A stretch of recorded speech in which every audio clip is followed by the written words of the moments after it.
तेरा कीता जातो नाही, मैनू जोग कितो ही। मैं निर्गुण हारे को गुण नाही, आपे तरस पयोई। तरस पया महरामत होई, सतगुरु सज्जन मिलिया। नानक नाम मिले ता जीव, तन मन थी वे हरे।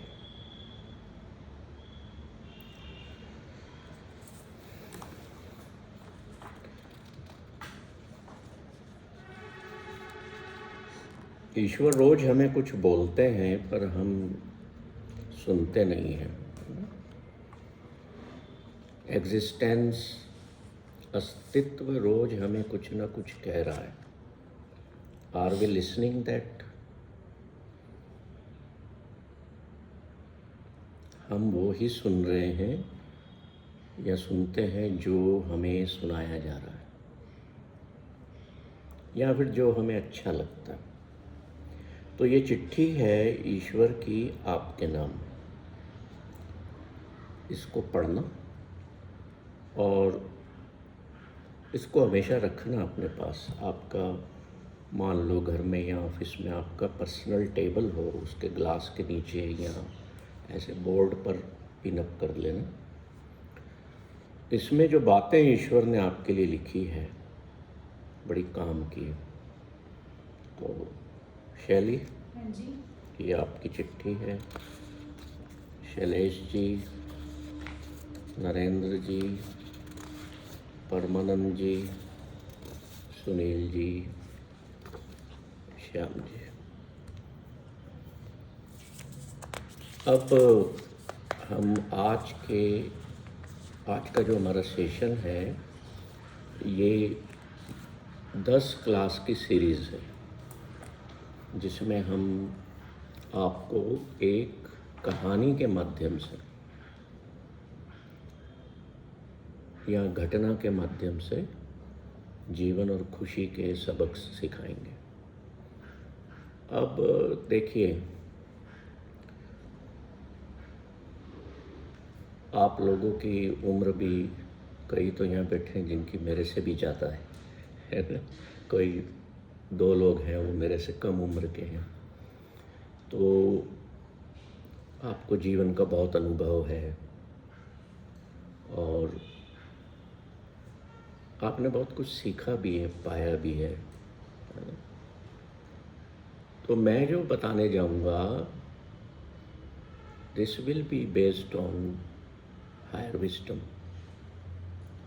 और हम वही बात करेंगे जो कहीं ना कहीं हमने या तो सुनी है या पढ़ी है। कुछ नया नहीं है मेरे पास में। जो कहा जा चुका है, लिखा जा चुका है, हम उसको दोहराएंगे। क्यों दोहराएंगे? इसलिए कि हम वापस उस मोड में आए। जैसे एक बार क्या हुआ कि मेरे जो घर पर बगीचा है, वहाँ पे भगवान बुद्ध की प्रतिमा लगी हुई है, जैसे यहाँ लगी हुई है ना, वहाँ ज़्यादा फेस स्माइलिंग है। तो एक बार मैं बैठा हुआ था उनके पास में, तो हमेशा मुस्कुराते हैं। अब तस्वीर कोई लगी है तो that will be in one position, वो लाइव तो है नहीं ना। किसी ने बनाई है वो मूर्ति, भी किसी ने बनाई है, तो लाइव तो है नहीं, बस वो मुस्कुराती रहती है। 24/7 that statue, that image is giving smile to the world. क्या हम ऐसा कर सकते हैं? 24 घंटे हम सोते हुए भी मुस्कुरा सकते हैं? तो नहीं है, लेकिन वो भी मुश्किल है। मुश्किल है। दिन में ही नहीं मुस्कुराते। अब कोई आ जाता है मिलने, तो यार ये तो साला फिर आ गया। We always impose in the world, in the existence, negative things. क्यों आ गया? बुद्ध तो ऐसा नहीं कह रहे। चाहे उनके पास कोई फूल लेकर के जाता है, चाहे उनको जाकर के कोई गाली देता है, कोई फर्क ही नहीं पड़ रहा है क्या? He is still smiling, right? तो क्या हम क्यों नहीं ऐसे बन सकते?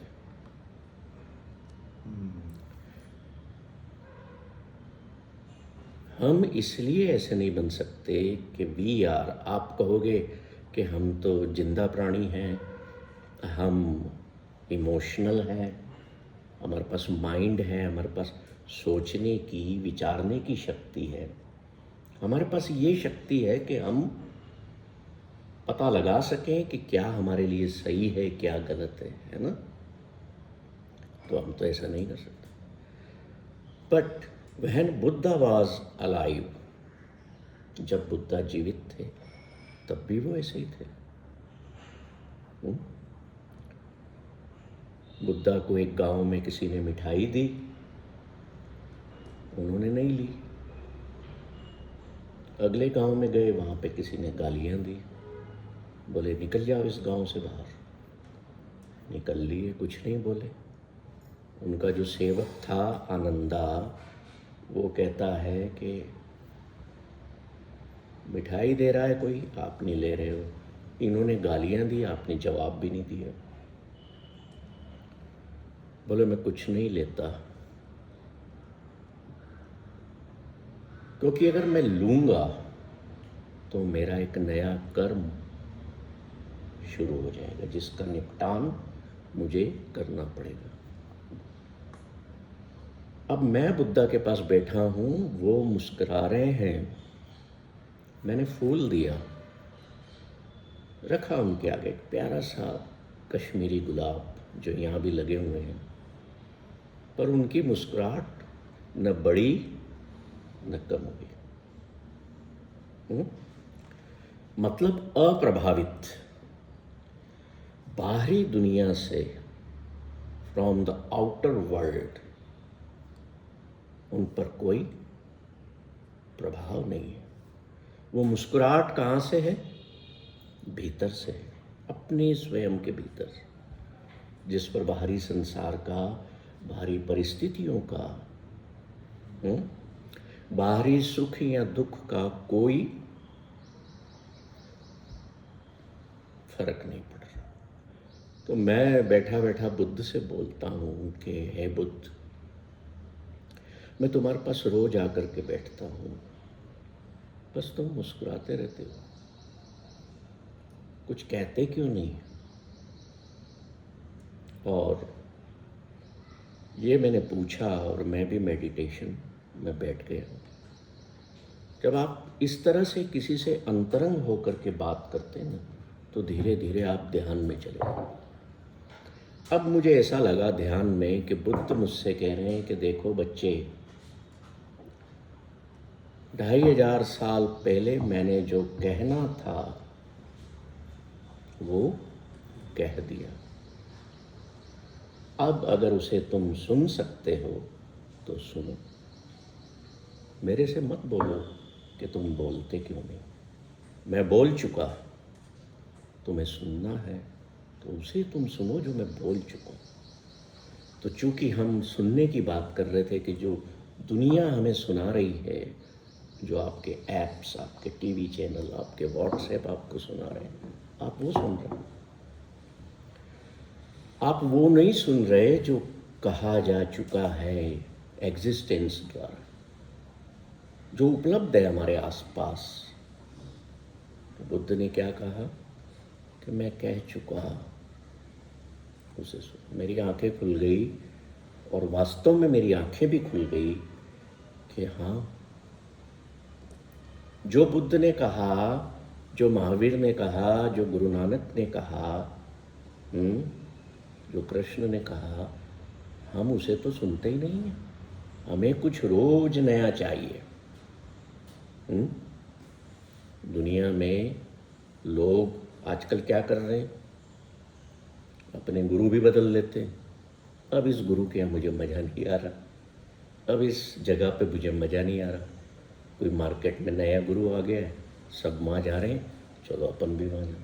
So people are changing their gurus also.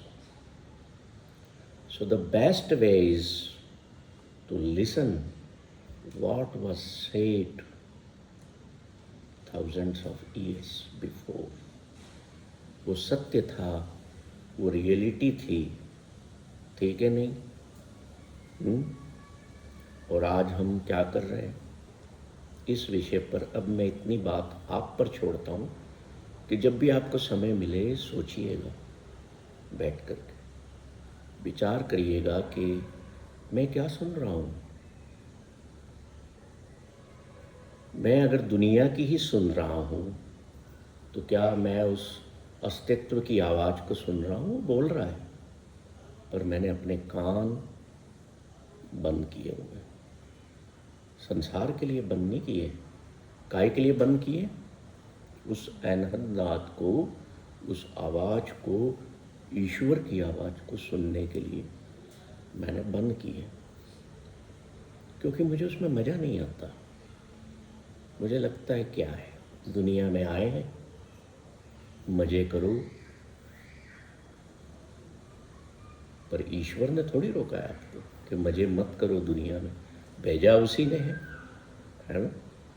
तो अब हमें भेजा कैसे है, और आज की जो कहानी है, अब हम उस पर आते हैं. देखिए, मैंने आपको एक शीट दी है, ठीक है? ये हमारी लाइफ की जर्नी है, बॉडी की, है कि नहीं?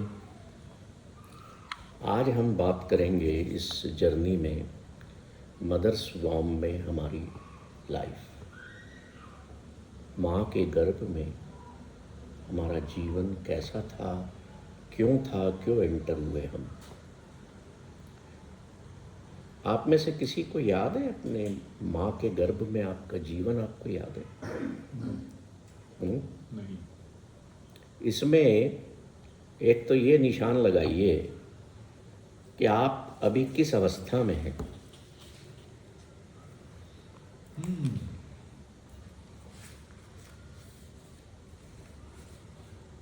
अगर आपको लगता है कि इन दो अवस्थाओं में मैं हूं तो दो पर भी आप मार्क कर सकते हैं. शीट पर अपना नाम लिख दीजिएगा. ये जो धन वाली है, ये क्या अवस्था है? पैसा कमा रहा हूँ, कमा रहा है. इकट्ठा कर रहा हूँ.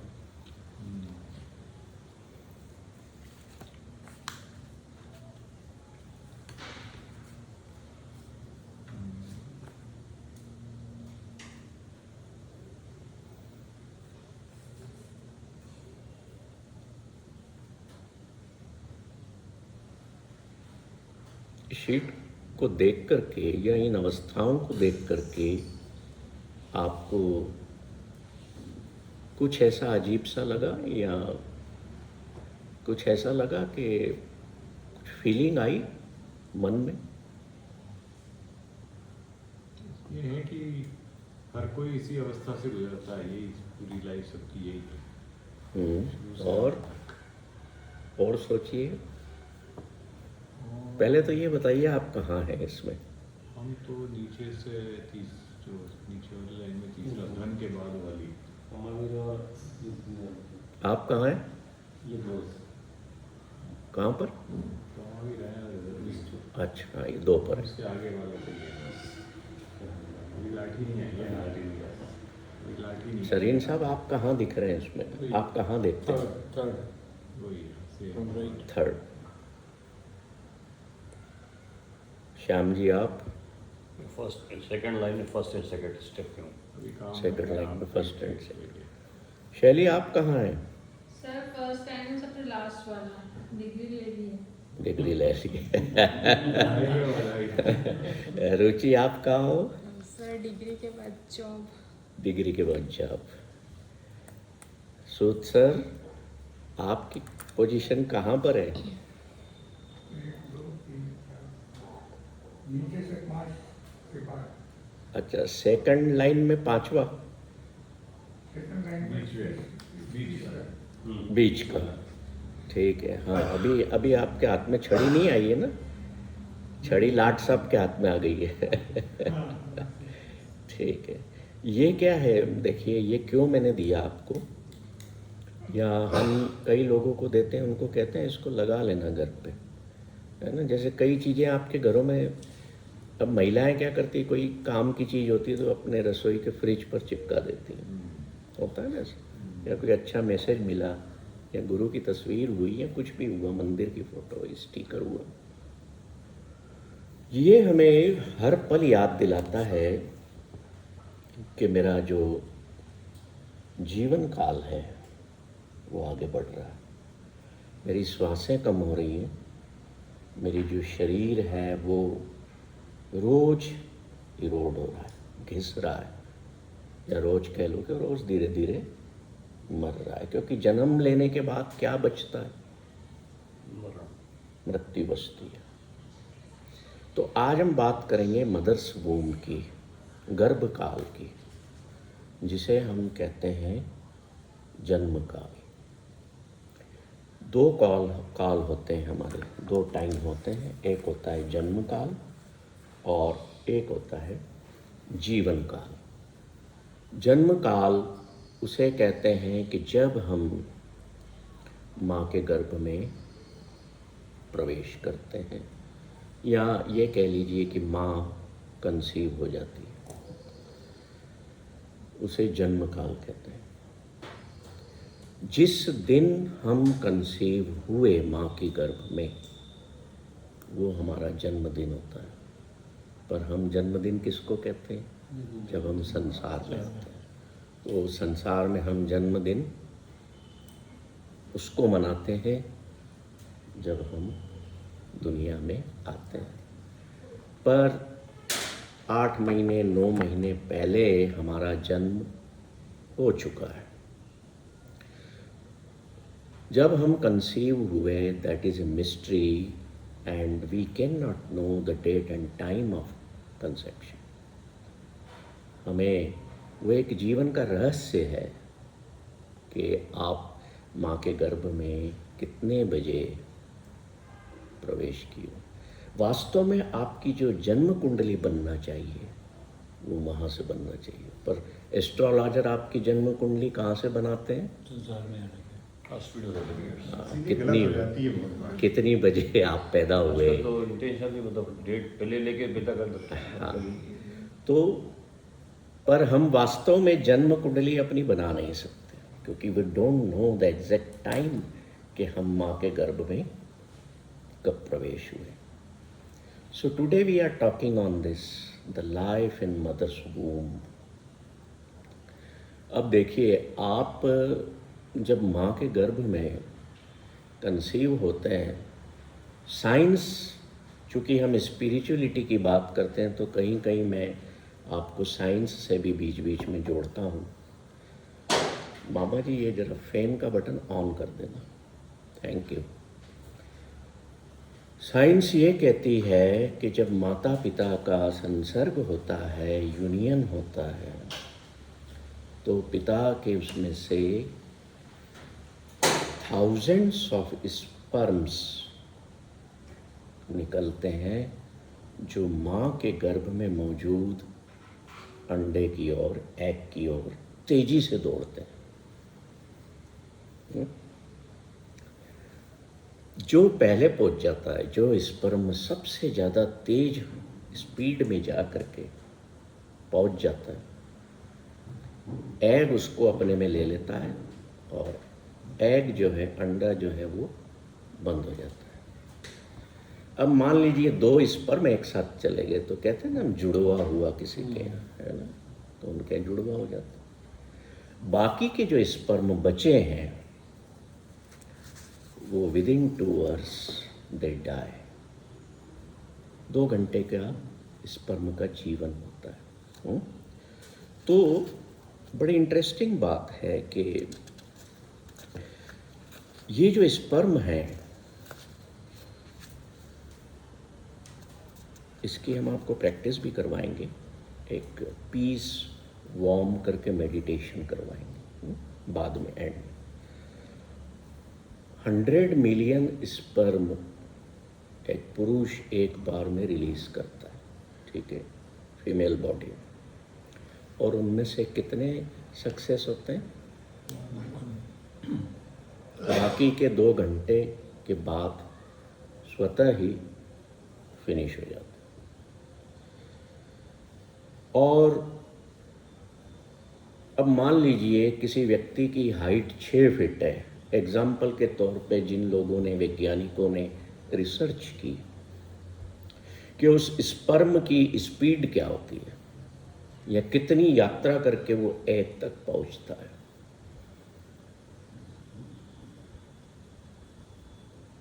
छः फीट हाइट के व्यक्ति की जब उन्होंने कैलकुलेट, मैं इसमें ज़्यादा डीप में नहीं जाऊंगा, लंबा है वो, तो आपको शॉर्ट में समराइज कर देता हूँ। 6 फीट हाइट के व्यक्ति का जो स्पर्म है वो 2 मील की दूरी, कितने की? 2 माइल्स की जो दूरी है वो तय करता है with in seconds, with in micro seconds, इतनी स्पीड से जाता है। अब आप एक बात बताइए कि स्पर्म है 100 मिलियन, जो सबसे पहले पहुंच गया, एग ने उसको एडॉप्ट कर लिया, कंसीव हो गया। अब क्या गारंटी है कि वो जो स्पर्म था वो बेस्ट स्पर्म था? कई लोग मेरे पास आते हैं, पेरेंट्स आते हैं अपने बच्चों को लेकर के, क्या कहते हैं, साहब ये कहना नहीं मानता है, बहुत शैतान है, बहुत मस्ती करता है, हमें गाली भी दे देता है, बहुत बिगड़ा हुआ है। तो इसका मतलब है कि जब माता पिता ने कंसीव किया तो अच्छा स्पर्म एग में नहीं गया। समझ रहे बात? कोई शैतान था, कोई अच्छा नहीं था, वो एग में चला गया। तो अब इसमें बच्चे की क्या गलती है?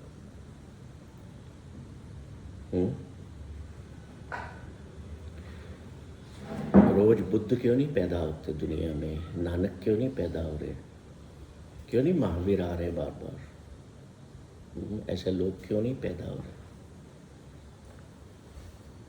हो सकते हैं if the sperm of that kind of Buddha enters in the egg with full energy, वो सबसे पहले पहुंच जाए। बड़ा ध्यान से सुनिएगा, मैं बड़ी आपको एक डीप बात बताने जा रहा हूँ। चंगेज खान ही क्यों पैदा हुआ? स्टेलिन ही क्यों पैदा हुआ? हिटलर ही क्यों है? The reason behind all these things, the kind of sperm who came first in that terrible race produces or gave the world that kind of authority, that kind of personality to the world. समझ रहे हैं बात? और अब हम क्या कर रहे हैं? अब हम बच्चे की गलती निकाल रहे हैं। बुद्ध क्यों नहीं आया? इसलिए नहीं आया कि माँ के गर्भ में जब वो एग में स्पर्म का कनेक्शन हुआ, उसके होने के बाद क्या माँ का फर्ज नहीं बनता था कि जो स्पर्म एग में जाकर के बंधा है, मैं उसके प्रति कुछ करूं? आप चाहेंगे कि आपके घर में बुद्ध पैदा हो, तो I guarantee you will have a Buddha in your home. आप पैदा कर सकते हैं उसको। In this process the role of father is very limited, just to release sperm, that's all. Then there is no role of father. जमाना ऐसा भी था जब सामाजिक विवाह की संस्था नहीं बनी थी, तब तो पता भी नहीं लगता था कि इस बच्चा जो हुआ इसका पिता कौन है ना, किसी जमाने में होता था ऐसा। अब विवाह की संस्थाएं बन चुकी हैं, हम विवाहित होते हैं तो हमें पता है कि हाँ भाई ये बच्चा है, ये माँ है, ये पिता है। और फादर का रोल कितना था? A little, very little, 5%. The 95%, the role of making that sperm and egg, a Buddha, a Mahavira, a Nanak, और चंगेज खान और औरंगजेब और बाबर और जो भी कह लो, एक तरफ अच्छे लोग हैं, एक तरफ दुनिया में। तो लोग कहते हैं ना कि दुनिया बड़ी खराब है यार, बड़े बुरे लोग हैं। So this is the reason कि हम जीवन में अच्छे लोगों को जन्म नहीं दे रहे हैं। मान लीजिए अब एक स्पर्म एंटर हो गया तेज जाकर के, बड़ा तेज जाकर। अब जो हो गया एंटर वो हो गया और वो जन्म लेगा, राइट। अब बच्चे ने, फीटस ने 9 महीने वहाँ समय व्यतीत करना है ना। Now mother's role is to give positive energy to that foetus. उसका शरीर और मन दोनों अंदर विकसित हो रहे हैं, उसका दिल भी विकसित हो रहा है। अब भारी वातावरण से आप जैसा उसको फीड कर रहे हैं वो सुन रहा है, वैसा वो निर्मित होगा। तो अब आप या लोग जो यहाँ आते हैं बच्चों को लेकर के, वो मुझसे पूछते हैं, तो मैं कहता हूँ it is fault of parents, not the child. समझ रहे हैं बात? अगर माँ उन 9 महीनों में अपना धर्म निभाती है तो you will have a beautiful, good, moral charactered child in your family. कई घरों में बहुत अच्छे संस्कारित बच्चे होते हैं। क्यों होते हैं? Reason behind is this. So अगर बुद्ध किसी के यहाँ पैदा हुए तो हु वाज रिस्पॉन्सिबल? मदर।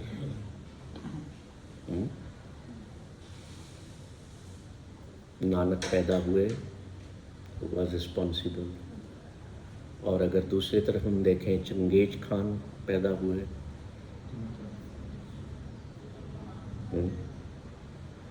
जैसा आपके घर का वातावरण होगा उन दिनों में वो चीज़ आप प्रोड्यूस करेंगे। नाउ यू कैन नॉट से द वर्ल्ड इज बैड, ईश्वर की बनाई दुनिया खराब है, ऐसा नहीं। माँ के गर्भ में प्रवेश करने के बाद a fetus is totally in meditation.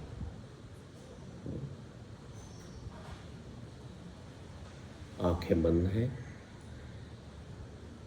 हमारे कितनी सेंसेस हैं?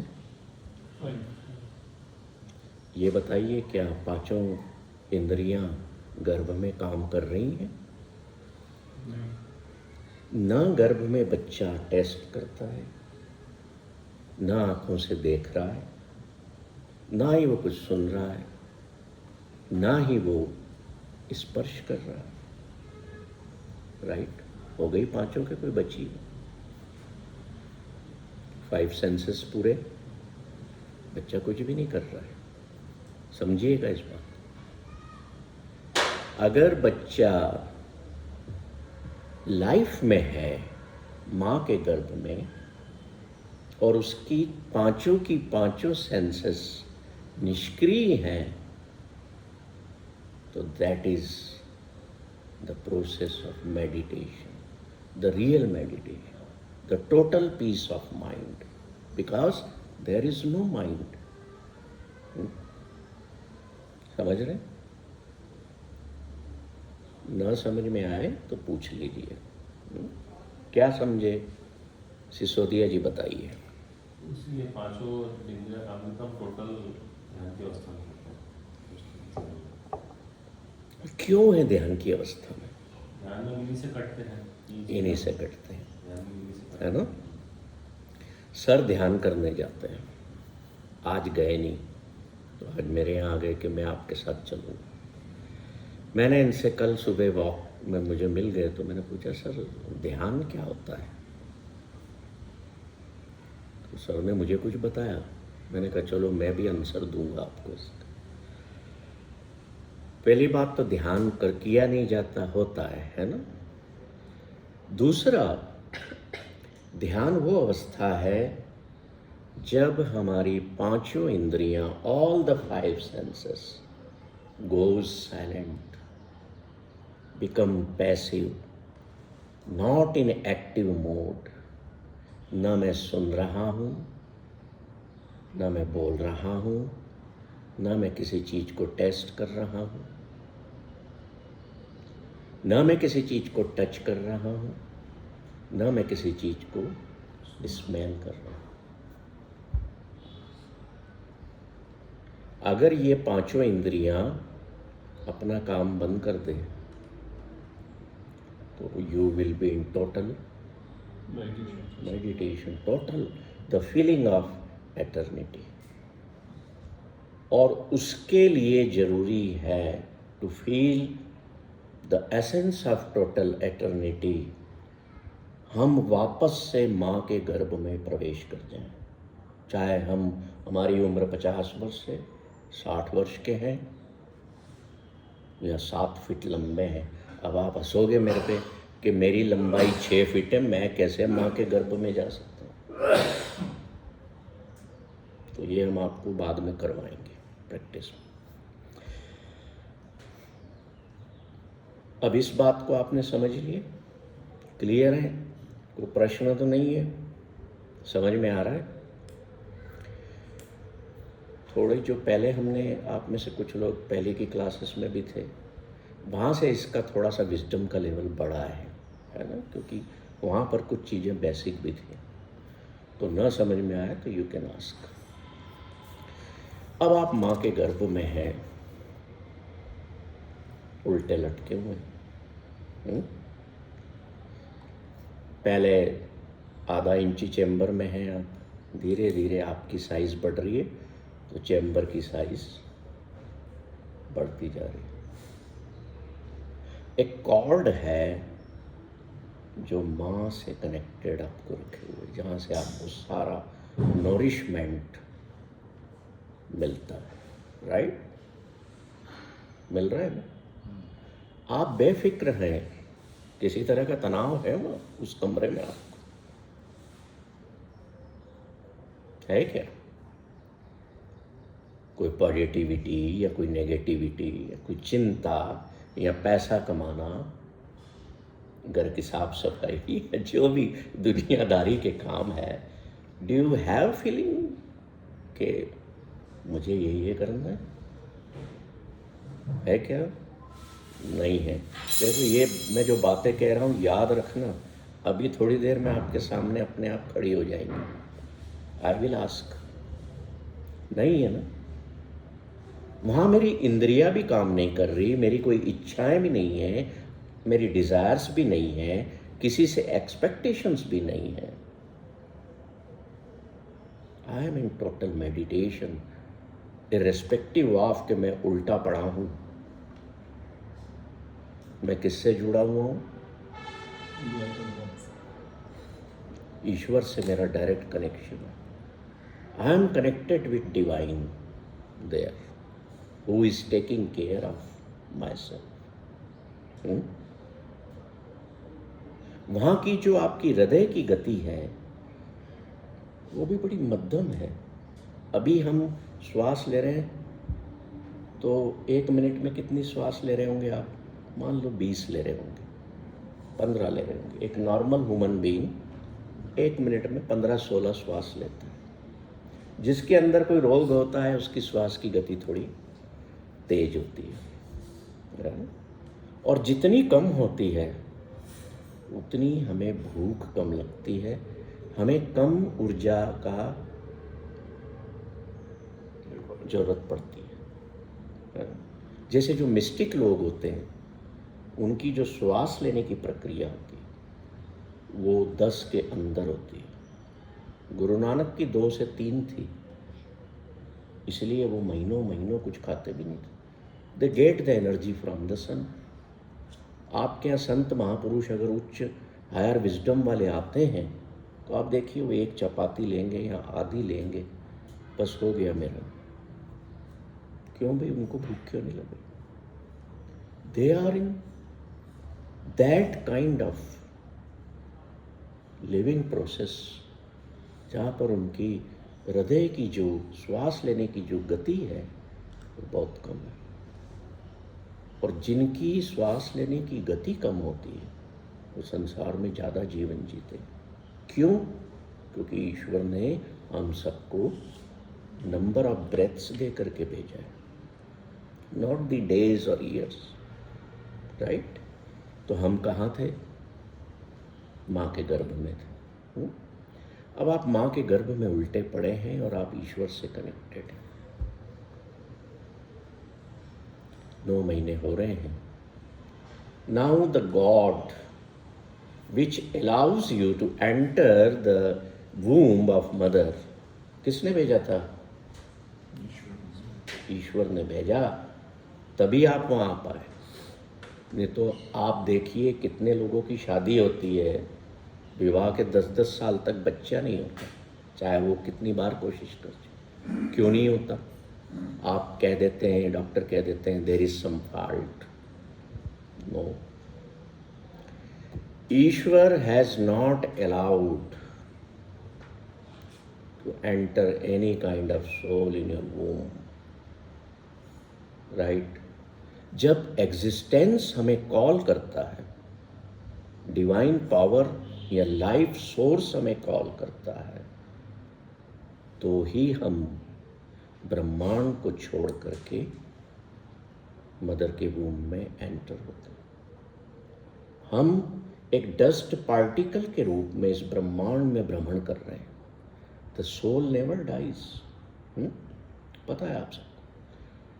वो एक डस्ट पार्टिकल के रूप में इस ब्रह्मांड में विचरण करती रहती है और उसकी इच्छा होती है कि मैं ईश्वर में मर्ज हूँ, मैं उस प्रकाश में मर्ज हो जाऊँ। I must become a light particle. पर ईश्वर ने ऐसा विधान बनाया है कि अगर उसमें किसी को मर्ज होना है तो उसको मनुष्य के जन्म में आकर के ही होना पड़ेगा। तो ईश्वर आपकी प्रार्थना सुनते हैं कि मुझे आप में मर्ज होना है, तो ही allows you to enter in the body of the mother, और आप फिर उसमें एंटर होते हैं। अब उसके बाद जो कहानी मैंने पहले बताई कि आपका स्वभाव, आप संसार में आने के बाद एक सिद्ध पुरुष बनते हैं, एक अच्छे व्यक्ति बनते हैं, कि आप चंगेज खान बनते हैं, वो डिपेंड करता है आपकी माँ पर। माफ़ करना मुझे, मैं जो सच है वो बात करता हूँ। मुझे मेरी भी माँ थी, एंड आई रिमेंबर कि एक मदर, अच्छा आपने वो सुना होगा ना, चलो एक उदाहरण देता हूँ। महाभारत के युद्ध के मैदान में अभिमन्यु, जिसने अपनी माँ की कोख में चक्रव्यूह में एंटर होना तो सीख लिया था, निकल क्यों नहीं पाया? क्योंकि तब सुन नहीं पाया वो। अर्जुन अपनी पत्नी को बता ही नहीं पाए कि चक्रव्यूह में से बाहर कैसे आना, राइट? हुआ ना ऐसा दुनिया में। तो these are all the realities of life, और हम इनको समझें, सुने। अगर मेरा बेटा अच्छे रास्ते पर नहीं चल रहा है तो मैं उसे अब्यूज़ करूं, बुरा भला बोलूं? नहीं। मेरे से जो होना था या मेरी पत्नी से जो होना था वो हो चुका. Now I must try to make him a good personality. Again the role of parents सामने आ जाता, बजाय कि हम उसे कोसें या कहें कि तुम तो ऐसे ही हो. देखिए, आप अपने परिवार में अगर जब किसी को कोसते हैं, किसी को बुरा भला बोलते हैं, तो व्हाट यू लूज, आप क्या खोते हैं? आप अपनी रिलेशनशिप्स में दरारें डालते हैं, है ना? और सबसे बड़ी चीज़ जो आप खोते हैं वो आप अपनी खुशी और सामने वाले की खुशी खोते हैं, परिवार की खुशी खोते हैं. तो कोई भी हम ऐसा काम न करें जीवन में कि हमारी खुशी खत्म हो या किसी और की खुशी खत्म हो. क्यों? क्योंकि आजकल खुशी जो है ना वो आसान नहीं रह गई, उसको पाना बड़ी महंगी हो गई. महंगी not in the terms of rupees और डॉलर्स और एंस, but in terms of efforts, in terms of to change the environment, the outside environment. That's why the happiness has become rare and very costly. समझ रहे हैं कहाँ थे हम? इसलिए पूछता हूँ कि आप मेरे साथ जुड़े हुए हो कि कहीं और घूम रहे हो कि घर में क्या नाश्ता बन रहा है. Don't worry, you will have good breakfast here, little but good one. तो आप उल्टे लटके हुए हैं माँ के गर्भ में, राइट? अब देखिए,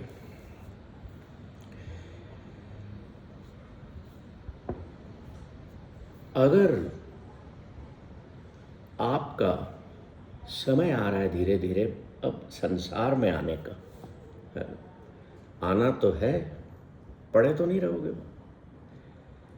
now the God says to you, my dear, now your time is coming to enter the world. अब वो कहानी शुरू होती है कि ईश्वर और उस बच्चे में क्या कन्वर्सेशन होता है, क्या संवाद होता है. बच्चा ना कर देता है. बच्चा ईश्वर से कहता है कि नो, मैं संसार में नहीं जाना चाहता, मैं यहाँ आनंद में हूँ. I have total peace of mind. जो आनंद मैं पाना चाहता था, जो शांति को मैं पाना चाहता था, वो यहाँ पर है, मुझे नहीं जाना. अब मान लो आपका बच्चा है घर में, आप उसको कहते हो चल भाई जा स्कूल जा फॉर एग्जाम्पल, वो कहता है मेरे को नहीं जाना. अब आप क्या करते हो बताओ? जबरदस्ती भेजते हैं, मार पीट के.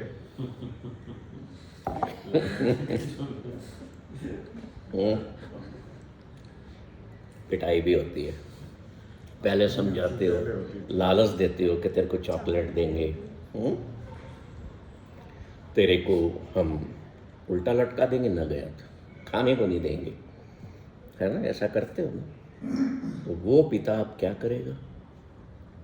जो हम सबका पिता है, जो कह रहा है Gurmeet it's your time, now leave this room, go to the world, get out of here, your time is come. और गुरमीत कहता है नहीं महाराज, मैं ਇੱਥੇ ਸੁਖੀ ਹਾਂ. जो सुख ਇੱਥੇ है वो कितने नहीं. क्यों सुखी हूँ? क्यों ना मुझे यहाँ खाने की चिंता है, ना कोई दुख है, ना कोई कष्ट है. And I am enjoying that ध्यान with whom I am connected directly.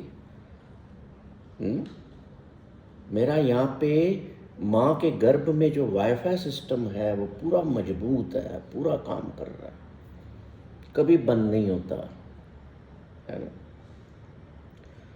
So my dear God, I don't want to गो.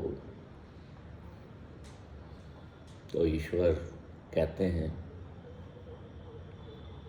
कि चल बता क्यों नहीं जाना चाहता, एक एक बात मेरे से कर दो। वो कहता है देखो मैं इस कमरे में हूँ, यहाँ पर हूँ, यहाँ पर मेरा कोई ध्यान रखने वाला है ना। तो कहता है चल, ईश्वर कहता है चल ठीक है, मैं तेरे साथ एक ऐसा फरिश्ता भेजूंगा जो दुनिया में तेरे जाने के बाद तेरा ध्यान रखे। अब वो बोलता है नहीं, ये तो ईश्वर ने फिर फंसा लिया मेरे को, यहाँ मुझे खाना नहीं पड़ता, मैं आराम से खाता पीता हूँ, जो मिल रहा है मुझे।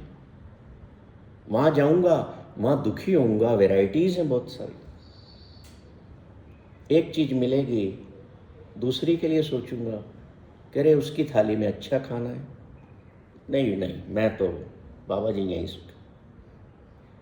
तो ईश्वर कहते हैं मैं तेरे साथ फरिश्ता एक भेजूंगा जो तेरे खाने पीने का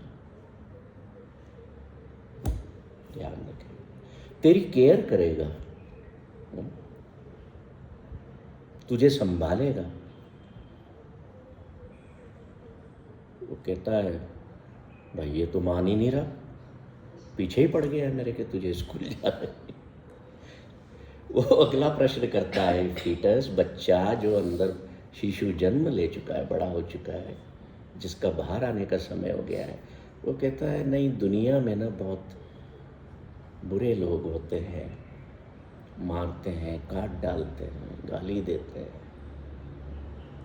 मुझे नहीं जाना उनके बीच में, और मेरा मकसद भी तो दुनिया में जाकर के आनंद को ही पाना है, तो वो तो यहाँ पा रहा हूँ ना, क्योंकि तुम्हारे साथ कनेक्टेड। तो कहता है तू घबरा मत, मेरा जो फरिश्ता है ना वो तेरी रक्षा भी करेगा, तेरे को हर खतरे से बचाएगा। अब फिर फंस गया वो, क्या बहाना बनाए, सोचिए क्या कह सकता है। खाने पीने की बात ईश्वर ने सॉल्व कर दी, सेफ्टी सिक्योरिटी की कर दी,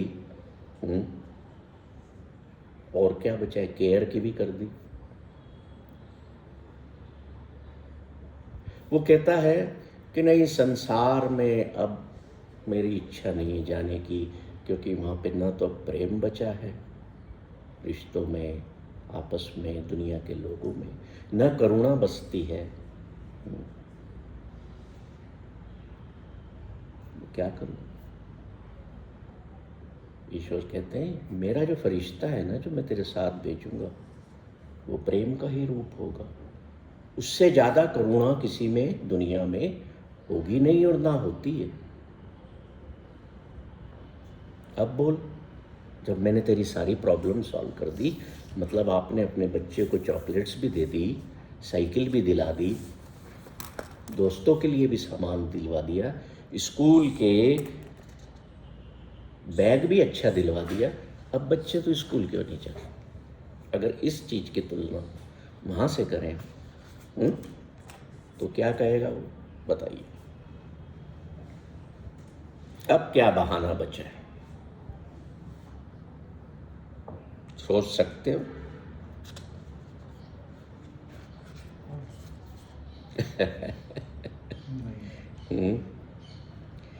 अब देखिए, प्रश्न इसलिए करता हूँ बीच में कि हमारी जो माइंड का जो इवोल्यूशन है वो इन बातों के साथ होना चाहिए। आपने, आपकी सोचने की जो शक्ति है वो पॉजिटिव सेंस में बढ़े। अब बच्चा कहता है कि संसार में एक प्रश्न का और जवाब दो, मैं इसलिए नहीं जाना चाहता कि मैं तुमसे दूर हो जाऊंगा, मैं तुम्हें भूल जाऊंगा, वहाँ की माया ऐसी है, वहाँ का चलन ऐसा है, वहाँ की वासना ऐसी है कि मुझे तुमसे दूर कर देगी, मैं नहीं जाना चाहता, दैट्स फाइनल। तो ईश्वर कहते हैं मेरा जो फरिश्ता है ना वो तुझे मेरी याद दिलाएगा। अब ये तुझ पर निर्भर करता है कि तू मुझे कितना याद रखता है। उस संसार के जो माया का जो प्रकोप है, माया किसे कहते हैं?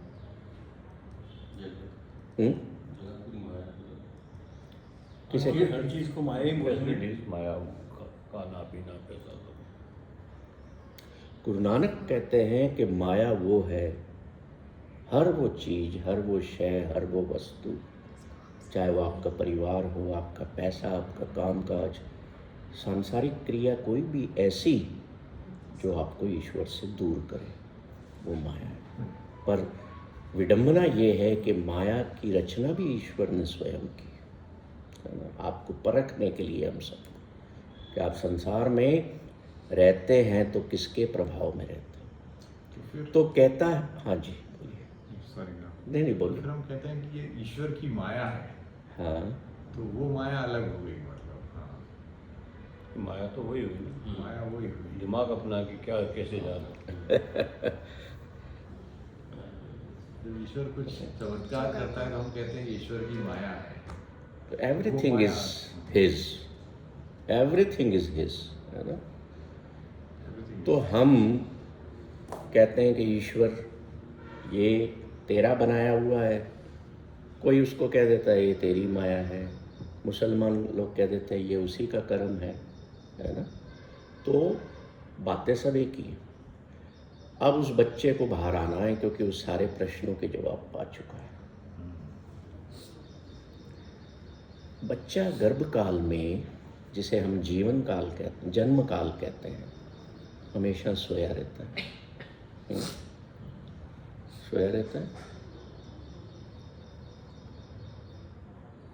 तो जिसको हमेशा 24 घंटे सोने की आदत हो, वो जन्म लेने के बाद 24 में से आपने देखा है बच्चे 18-20 घंटे सोए रहते हैं, है ना। साइंस कह देती है अपनी ग्रोथ के लिए सो, पर नहीं। क्यों सोए रहते हैं? क्योंकि उन्हें 9 महीने में आदत है सोए रहने की, वो ध्यान में है। पर दुनिया में एंटर होने के बाद जैसे जैसे जैसे यहाँ का प्रभाव बढ़ता है, उनकी नींद कम होने लगती है। होता है कि नहीं ऐसा? आप जब बचपन से निकल के जवानी की उम्र में आते हैं, तो आपकी उम्र 1 साल के बच्चे, आपकी नींद 1 साल के बच्चे जितनी रहती है क्या? जब हम बुजुर्ग हो जाते हैं तो हमारी नींद और कम हो जाती है। तब तो किसी किसी को गोली खाना पड़ती है ना, डॉक्टर के पास जाते हैं, नींद नहीं आ रही सब। हमारी नींद कम होती गई, कम होती गई। और फिर आपसे कोई कहता है जैसा बच्चा सोता है ना वैसे सो, सब कुछ त्याग के, सारे तनाव उतार के, हर फिक्र, हर सोच का त्याग करके वैसे नींद में सो जाओ जैसे बच्चे सोते हैं। पर क्या आप सो पाते हो?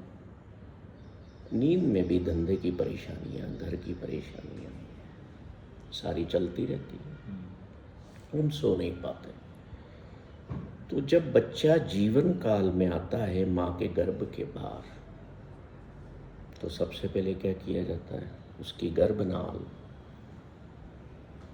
काट दी जाती है, रोता है वो। अब जो बच्चा नहीं रो रहा है उसको तो क्या क्या किया जाता है? नर्स या डॉक्टर क्या करती है? रुलाती है, एक चपेड़ मारती है कि रोए, नहीं तो इट्स नॉट नॉर्मल। अभी सैली यहाँ बैठे बैठे रोने लग जाए तो व्हाट वी विल से? अरे क्या पागल हो गए, क्यों रो रहे हो? तो उस टाइम तुम्हारी पिटाई की, नर्स ने एक थप्पड़ मारी, चल रो। विडंबना देखिए कि बच्चा संसार में आता है तो वो रोता है और उसके परिवार के लोग खुश होते हैं। जब हम 10वें सेशन में जाएंगे ना इस यात्रा के, तब हम क्या करेंगे? हम मृत्यु को प्राप्त होने वाले होंगे तो हमारी आंखों में आंसू होंगे, रोना भी आएगा कि मैं मरना नहीं चाहता। पर होना क्या चाहिए? उस वक्त मेरे चेहरे पर मुस्कुराहट हो, मैं हंसूं और परिजन रोएं। परिजन तो आप रो के जाओ, हंस के जाओ, रोते ही, पर जब आप आते हो तो आप रोते हो, परिजन खुश होते हैं। रोता क्यों है बच्चा? इसलिए रोता है संसार में आने के बाद। साइंस कहती है कि वो रोता है तो उसके फेफड़े, उसके लंग्स ओपन होते हैं, ऑक्सीजन जाती है। But what higher wisdom says, बच्चा इसलिए रोता है क्योंकि वो ईश्वर से डिस्कनेक्ट हो जाता है। संसार में आने के बाद उसका जो ध्यान था, जिसमें वो कनेक्टेड था लाइफ फोर्स से या ईश्वर से, वो टूट गया। इसलिए बच्चा रोता है। स्वर्ग से